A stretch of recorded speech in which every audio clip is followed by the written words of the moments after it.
Smile, smile.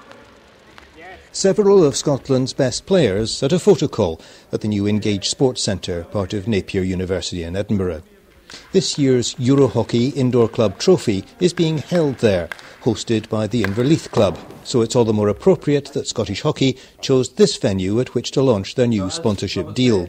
Well, I think the important thing is not only it's a substantial amount, but it's over a 3-year period. So the long-term aspect of the investment is very important to us, because what it's going to allow us to do is to allow us to provide professional coaches and to actually hire people. If you want to make differences in sports development, it always takes the investment of qualified people. So this is going to allow us to employ anywhere from 2 to 6, as we grow the programme, qualified coaches to work within our game, which is a huge step forward from where we are at the moment. This investment by Aberdeen Asset Management is the largest ever corporate sponsorship deal signed by the sport. We've had a long-term interest in hockey. Our chief executive used to play hockey and has been a long-term supporter of a number of clubs, probably back as far as 2004. But here we see something where we can make a real difference with the investment. We're really excited about putting the money into the programme that they have, particularly the coaching development, professional coaching development, and linking it into the grassroots of the sport. That will make such a difference for the sport for the future. As part of the investment we're going to use is to lift the standard of presentation of our National League games. At the moment, for a high quality game, we can get 200 or 300 people there, almost by osmosis. So now it's about we'll have the ability to present the game, put it alongside a well-known brand, an international brand, and we should do that.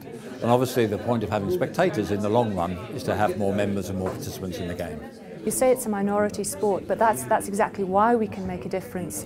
We can get the professional coaching in, and it's a minority sport, but there's a lot of people play hockey at school level, and what we can hopefully do with this is keep those people in the sport longer term, and then perhaps when they stop playing, for them to start looking at the coaching and keep them interested in the sport in the long term. They've been very brave looking at this professionalisation of coaches, and I think it's fantastic. We'll be looking closely at it as they go through.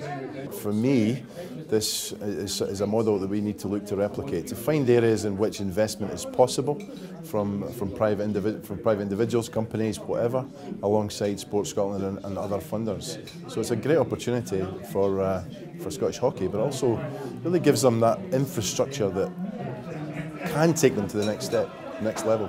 And it bodes well for its future, with hockey an important part in both the Olympics and the Commonwealth Games in 2014. Absolutely, and I know it's kind of overused sometimes. This is a fantastic period for sport, and I think certainly the 17 sports that are in Glasgow in 2014 have got a real opportunity to change their shape, to really give themselves a future, and hockey's at the centre of that.